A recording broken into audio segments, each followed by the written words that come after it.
We all have this picture in our heads of the solar system, right? A nice, orderly collection of planets all circling the sun. But what if I told you that picture is, well, kind of wrong? What if our cosmic home isn't one big family, but two completely different neighborhoods separated by an ancient border? From a physics standpoint, it's not really one system at all. It's two.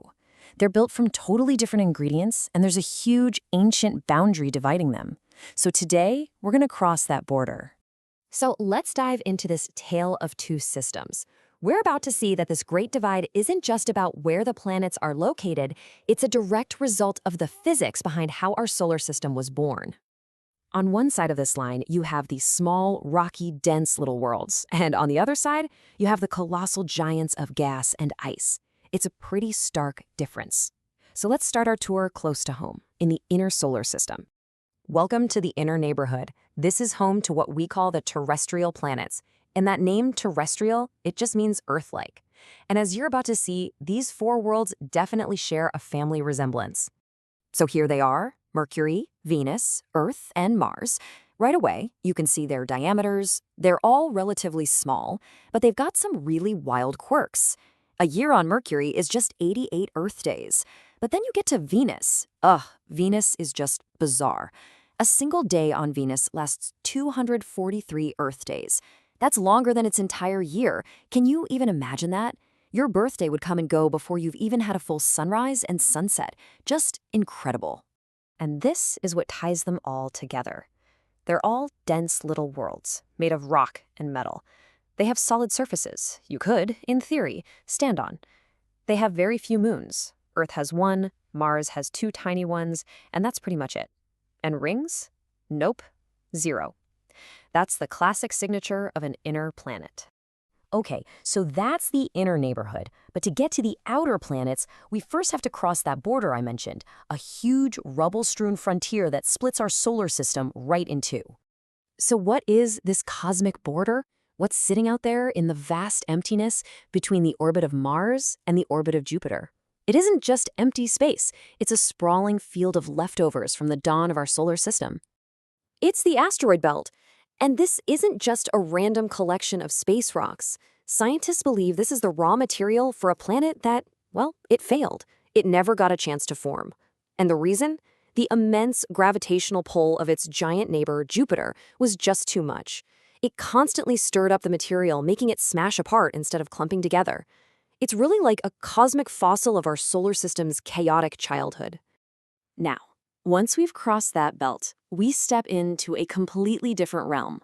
Welcome to the outer solar system, home of the Jovian planets. Jovian just means Jupiter-like, and believe me, these worlds are enormous, mysterious, and a universe away from their rocky cousins. Say hello to Jupiter, Saturn, Uranus, and Neptune. The scale out here is just staggering. Jupiter is so massive that you could fit over 1,300 Earths inside of it. And their orbits are just immense. It takes Neptune 165 Earth years just to make one trip around the sun. That is a very, very long year. And their shared traits? They're basically a mirror image of the inner planets. They're made of light gases and ices, which makes them incredibly low density.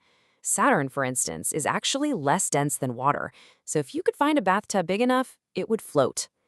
These are worlds with no solid surface, and they all have complex ring systems and dozens upon dozens of moons. So we have two completely different types of planets. But why? What happened? The reason for this really sharp divide isn't some cosmic coincidence. It's actually baked into the fundamental physics of how a solar system gets made in the first place. Putting them side by side like this makes the contrast so incredibly clear. Small, dense, and rocky versus massive, gassy, and ringed. These are not just minor differences. They are two completely different classes of planet. So what was the one factor that created such a massive divide? The answer is surprisingly simple: temperature. When our solar system was just a big spinning disk of gas and dust, it was super hot near the center, close to the young sun. In this hot zone, only heavy materials like rock and metal could turn solid. Lighter stuff, like water ice, just got vaporized. This meant there wasn't a whole lot of building material available, which is why the inner planets stayed so small. But as you go farther out, you cross a crucial boundary, what scientists call the frost line. Beyond this line, it was finally cold enough for all those ices to freeze solid. All of a sudden, there was a ton more solid material to build with. The cores of planets could grow huge, and their gravity got so strong they started sucking in massive amounts of hydrogen and helium gas, creating the giants we see today. So our solar system's story really is a tale of two neighborhoods, defined by the physics of its birth. And this raises a huge, fascinating question. Is our layout the standard model for the universe? As we discover thousands of planets around other stars, we're finding out that the answer is, well, it's complicated. Many solar systems look nothing like ours, which makes you wonder, just how rare is a solar system like our own? And what does that mean for the search for another Earth?